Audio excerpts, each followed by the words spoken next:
You've probably all heard of the kind of trinity of Christian virtues that we should be striving for.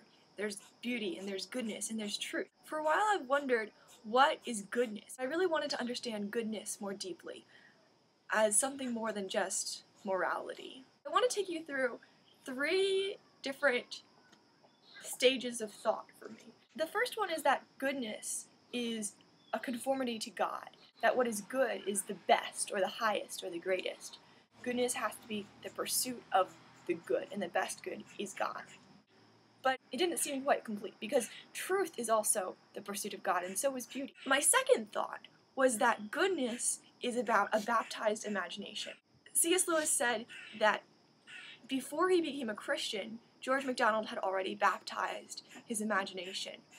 And it's this idea that our minds, or our hearts, our imaginations have to conform to the idea of the perfect story, and even in a sense to mythology. And there's this very famous idea of the creation, the fall, and the redemption. That's the kind of story I'm talking about. The understanding that when there are things that are broken, God will mend them. And that is an essential part of goodness, about having that belief, having that hope. But now I want to relate it to thoughts I've been thinking about in terms of creation and also in terms of love. In art, it's hard to understand, at least for me, where is this line between, am I actually portraying goodness, or am I simply objectifying images? I think the thing I want to do least as an artist is to pervert anything that is good, or to demean people or the image of God. Let me give you an example. In the ancient Greek myth about Narcissus, this man Narcissus falls in love with his own reflection in the water. Eventually he stares so long at his own reflection that he dies, and he's later commemorated by a flower that bears his name. It's a picture of pride, of what happens when you become so turned in upon yourself that the only thing you can see to be beautiful is your own self. If you take the common understanding of goodness, you would say that this example of Narcissus was him being prideful, him being selfish, and therefore it was wrong. And while that's all true, I think the essential problem with it is that when you're only looking at yourself, there's nobody to love. I think that love has to be the definition of goodness. This week my pastor preached from 1 Corinthians chapter 13, which is the famous love chapter. One of the things that he said was that love is a spiritual gift that actually gives, that faith and hope are more of a belief about God, a belief about yourself, but love is something that relates to somebody else. Thursday, you're going to have to tell me if this has anything to do with Kierkegaard's idea of the other eye. Something about the beauty of loving your neighbor is that then you're loving a you, and not just the reflection of yourself or your own imagination that you see reflected in that person. Maybe we can't be whole unless we are loving something other than ourselves.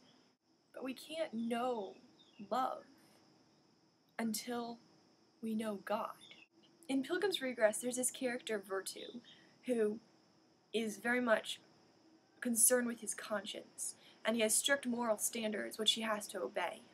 But the problem that this kind of virtue has is that love is not just a conformity to the law, because as hard as we try, we can't follow the law perfectly. The reason we can't love another human being or love God without the life of God inside of us, which is the Holy Spirit, is because we are so incomplete in our sin, in our ignorance, that we can never perfectly meet that standard. The only way for us to align to the pattern that we are meant to walk on is for us to be born again. And that can only happen when the barrier between us and God is taken away. And only Christ can take down that barrier and take away all of the weight of our sin. Goodness has to bear witness to that same story, the story of the possibility of redemption and the ability for us to be united. Because by ourselves, we're incomplete. We're caught up in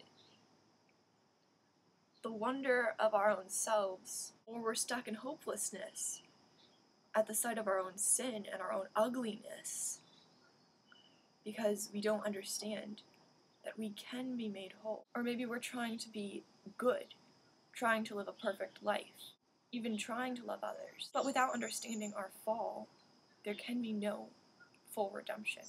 We need to live our lives in this unity with God through Christ. But art itself can also express the possibility or the hope of that unity. It can display a baptized imagination to this understanding that there can be a oneness between the soul and the body. There can be a oneness within the creation, which then displays what love is, love being unity.